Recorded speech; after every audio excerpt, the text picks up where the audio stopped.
I've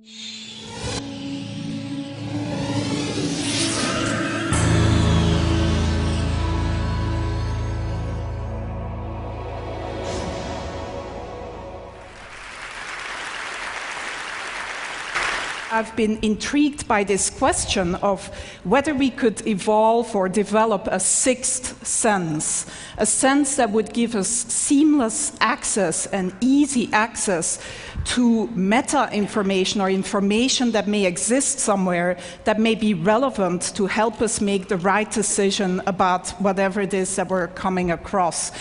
And some of you may argue, well, don't today's cell phones do that already? But I would say no.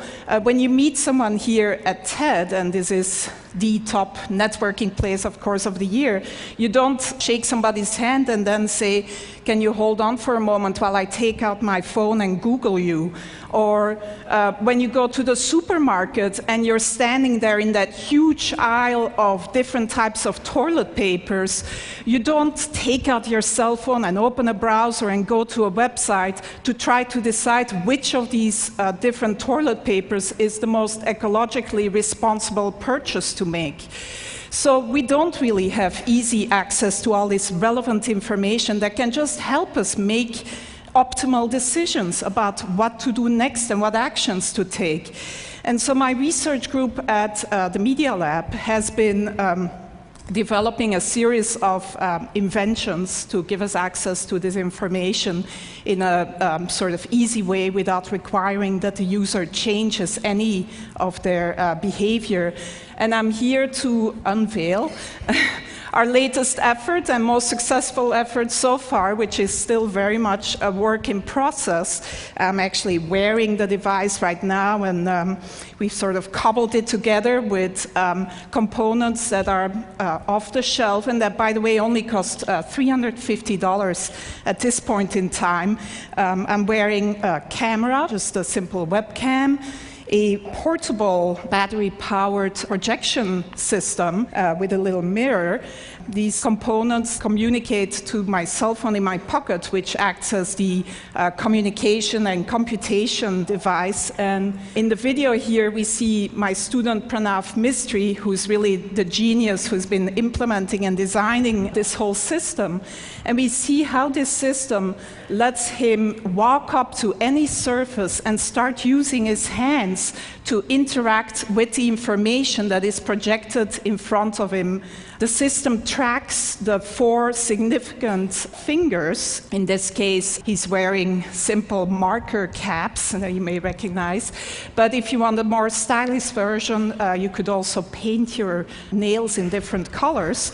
And the camera basically tracks these 4 fingers and recognizes any gestures that he's making, so he can just go to, for example, a map of Long Beach, zoom in and out, etc. The system also recognizes iconic gestures, such as the take a picture gesture, and then takes a picture of whatever is in front of you. And when he then walks back to the Media Lab, he can just go up to any wall and project all the pictures that he's taken, sort through them and organize them and resize them, etc. Again, using all natural gestures.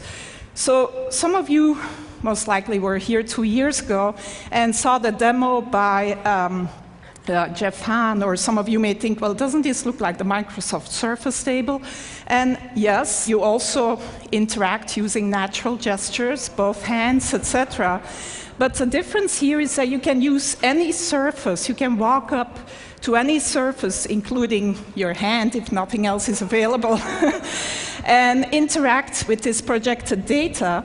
The device is completely portable and can be...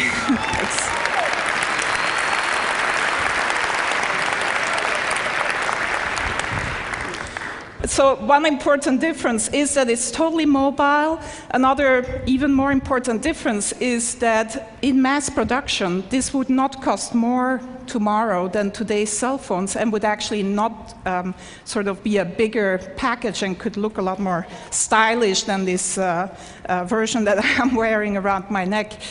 But other than letting some of you live out your fantasy of looking as cool as Tom Cruise in Minority Report. The reason why we're really excited about this device is that it really can act as one of these sixth sense devices that gives you relevant information about whatever is in front of you. So we see Pranav here going into the supermarket, and he's shopping for some paper towels. And as he picks up a product, the system can recognize the product that he's picking up using either image recognition or marker technology and give him the green light or an orange light. He can ask for additional information. So this particular choice here is a particularly good choice given his personal criteria. Some of you may want the toilet paper with the most bleach in it rather than the most ecologically responsible choice. But if he picks up a book in the bookstore, he can get the Amazon rating, gets projected right on the cover of the book. This is Juan's book, our previous speaker, which gets a great rating, by the way, at Amazon. And so Pranav turns the page of the book and can then see additional information about the book, reader comments, maybe sort of information by his favorite critic, etc. If he turns to a particular page, he finds an annotation by maybe an expert of a friend of ours that gives him a little bit of additional information about whatever is on that particular page. Reading the newspaper, it never has to be outdated. You can get video annotations of the events that you're reading about. You can get the latest sports scores, etc. This is a more controversial one. As you interact with someone at TED, maybe, you can see a word cloud of the tags, the words that are associated with that person in their blog and personal web pages. In this case, the student is interested in cameras, etc. On your way to the airport, if you pick up your boarding pass, it can tell you that your flight is delayed, that the gate has changed, etc. And if you need to know what the current time is, it's as simple as drawing a watch on your arm. So that's where we're at so far in developing this sixth sense that would give us seamless access to all this relevant information about the things that we may come across. My student Pranav, who's really, like I said, the genius behind this.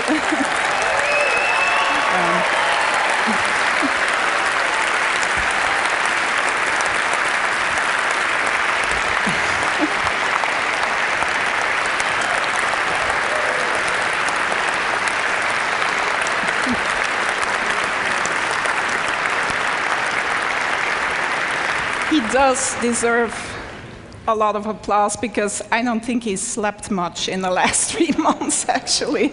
And his girlfriend is probably not very happy about him either.